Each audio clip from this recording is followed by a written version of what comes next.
Ohio! C'est Melipanda et aujourd'hui nous nous retrouvons pour une nouvelle vidéo sur le thème de la K-pop.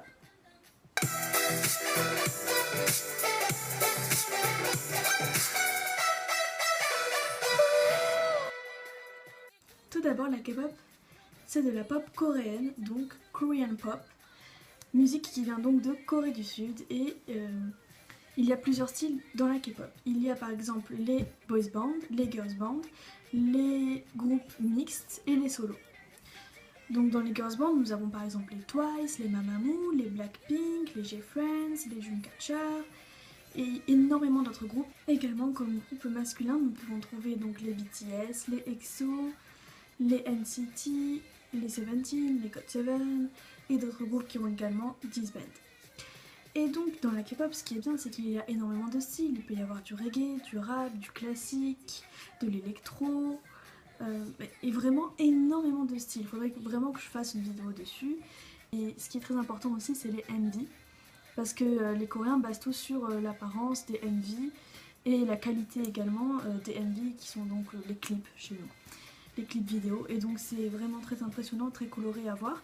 Et il y a tellement de styles en fait dans la K-pop que même si vous n'aimez pas ça, vous pouvez trouver un groupe qui vous plaît parce qu'il y a énormément de concepts différents. Et donc voilà, c'est ce que j'avais à dire. Et par rapport à mes groupes préférés, moi donc j'aime beaucoup le groupe BTS et le groupe Twice. Donc un dans chaque clan, il y a les boys band et les girls band. Et sinon j'aime aussi pas mal de solos, et les solos sont très très jolis dans la K-pop. Et il y a également des duos. Donc voilà, maintenant je peux commencer après ma petite présentation aux albums BTS. Alors pour commencer, nous avons l'album Dark and Wild, qui est en fait donc le premier album du groupe BTS, qui se présente comme ceci. Donc il est très très dark, hein, comme le titre. Et donc ça s'ouvre comme cela, devant.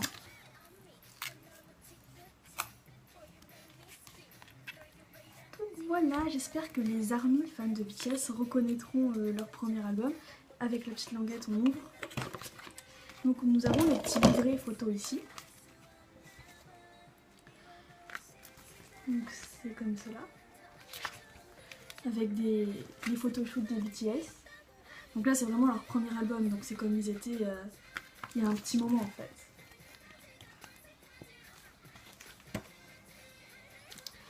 Donc voilà, et ensuite nous avons le CD à l'intérieur. Voici comment il se présente. C'est vraiment très bien présenté. Et nous avons également les photocards, ce que tout le monde attend dans les albums de K-pop, parce qu'il se trouve que dans les albums de K-pop, il y a toujours des petites photos des membres du groupe qui sont inclus dans l'album photo. Et donc je suis tombée sur la photocard du membre Jin de BTS. Voilà. Ainsi que la photocard de tous les membres de BTS. Voilà, donc j'étais vraiment contente. Bon, Jin c'est pas mon préféré, mon bias dans le terme de la K-pop, mais franchement je l'aime beaucoup. Puis en plus c'est quand même le plus vieux du groupe et c'est aussi le visuel, donc c'est très intéressant d'avoir sa photocard. Et je suis très contente aussi de les avoir tous sur ma petite photocard. Donc voilà, j'étais très heureuse quand j'ai eu cet album, et je trouve que quand on aime un groupe, avoir le premier album du groupe c'est quand même vachement nécessaire et c'est quand même plutôt pas mal. Donc voilà.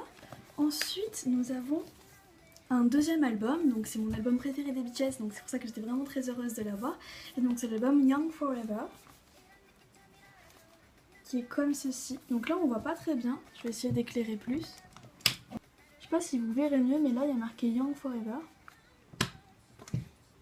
Et donc il y a la petite montgolfière des BTS.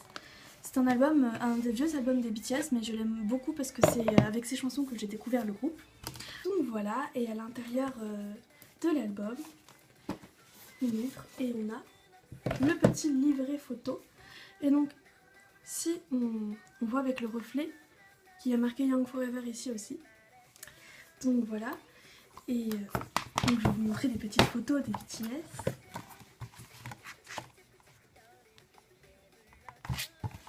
On a des photos comme ça. En fait, on a des photos de groupe et ensuite on a des photos avec chaque membre individuel.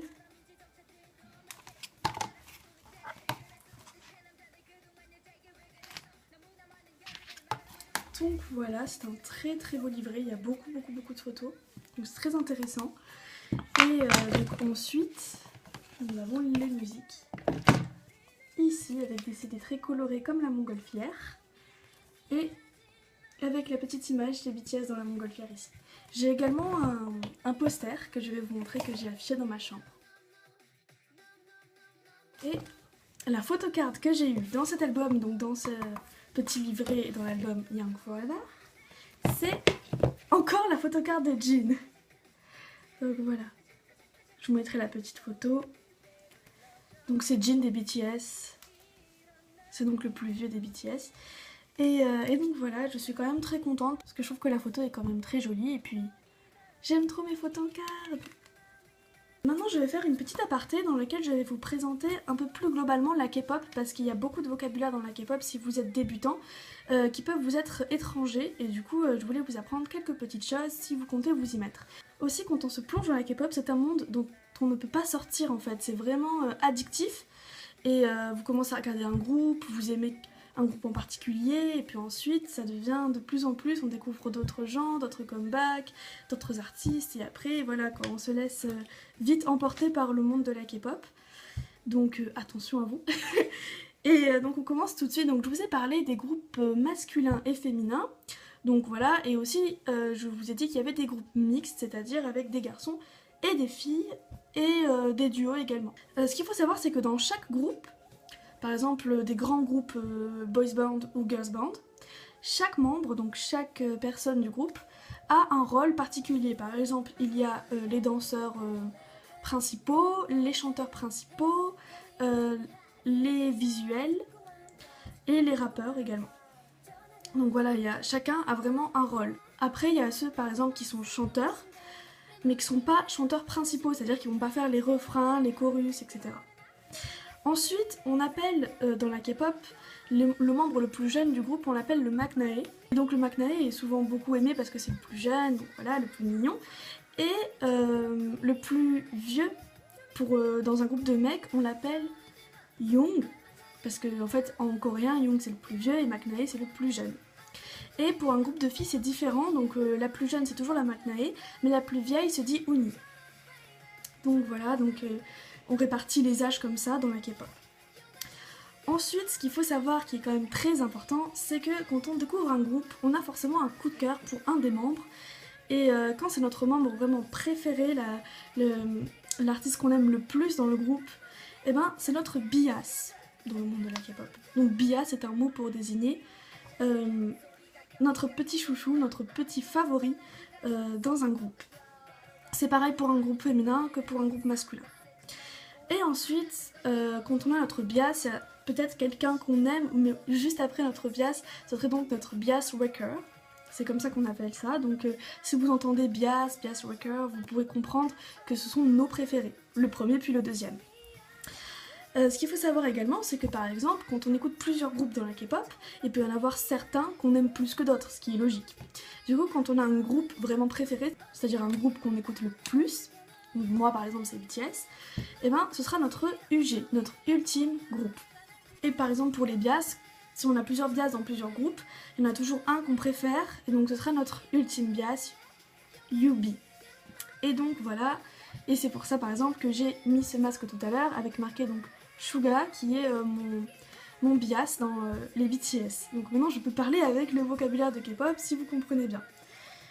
Et ce qu'il faut savoir aussi, c'est que dans la K-pop, quand un nouveau MV sort d'un nouveau groupe, par exemple, ça fait un petit moment qu'ils n'ont pas fait de MV, donc de clip vidéo, de music vidéo, et ben quand il y en a un nouveau qui sort, on appelle ça un comeback, même si par exemple le groupe a déjà sorti des trucs avant et qu'il n'a pas disparu entre temps, c'est toujours un comeback, on appelle ça un comeback, parce que c'est le retour des stars sur scène, des idoles, donc voilà.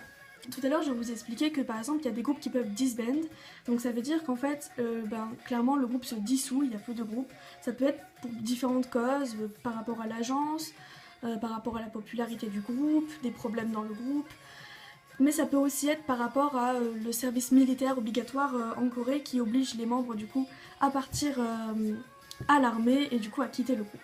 Donc des fois les groupes disbandent, c'est comme ça, c'est la vie, on ne peut rien y faire, et des fois c'est un peu triste, mais bon, on les écoute toujours parce que ce sont des groupes qui sont quand même vraiment iconiques.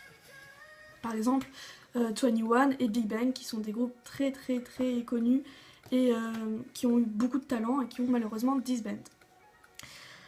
Ensuite, dans la K-pop, quand un artiste danse sur scène, ou fait le show, fait sa chanson, etc., derrière, il y a toujours des backdancers. Les backdancers sont ceux qui dansent derrière les artistes de K-pop et les idoles, et ce sont souvent des trainees, c'est-à-dire des gens qui s'entraînent dans les agences pour devenir eux-mêmes des idoles K-pop par la suite. Mais donc c'est vraiment très dur d'être trainee, ça peut prendre des années avant d'être sur le devant de la scène.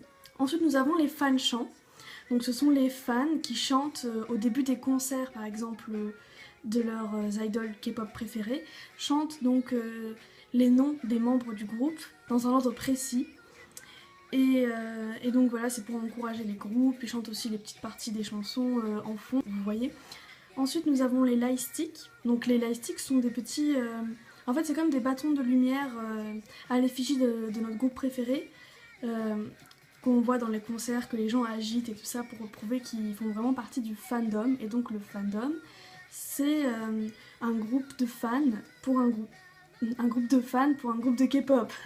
Donc en fait, par exemple, tous les fans des BTS sont appelés les ARMY et tous les fans des TWICE sont appelés les ONES. Et après donc chaque fan se considère comme étant une ONES ou un ARMY. Et donc voilà, c'est le regroupement de fans. Et donc ensuite il y a les fan meetings. Les fan meetings, ce sont des lieux où les groupes de K-pop sont assis en ligne et les fans viennent faire signer leurs albums, quoi, comme une sorte d'autographe, de dédicace, et peuvent rencontrer leurs idoles préférés, leur parler et tout ça. Donc c'est vraiment très mignon les fan meetings. Donc voilà, j'en ai fini avec les vocabulaires K-pop. Il y a tellement de choses à dire que si vous avez des questions à me poser, posez-les-moi en commentaire. Donc voilà, je vous ai présenté mes deux albums BTS, Young Forever et Dark and Wild.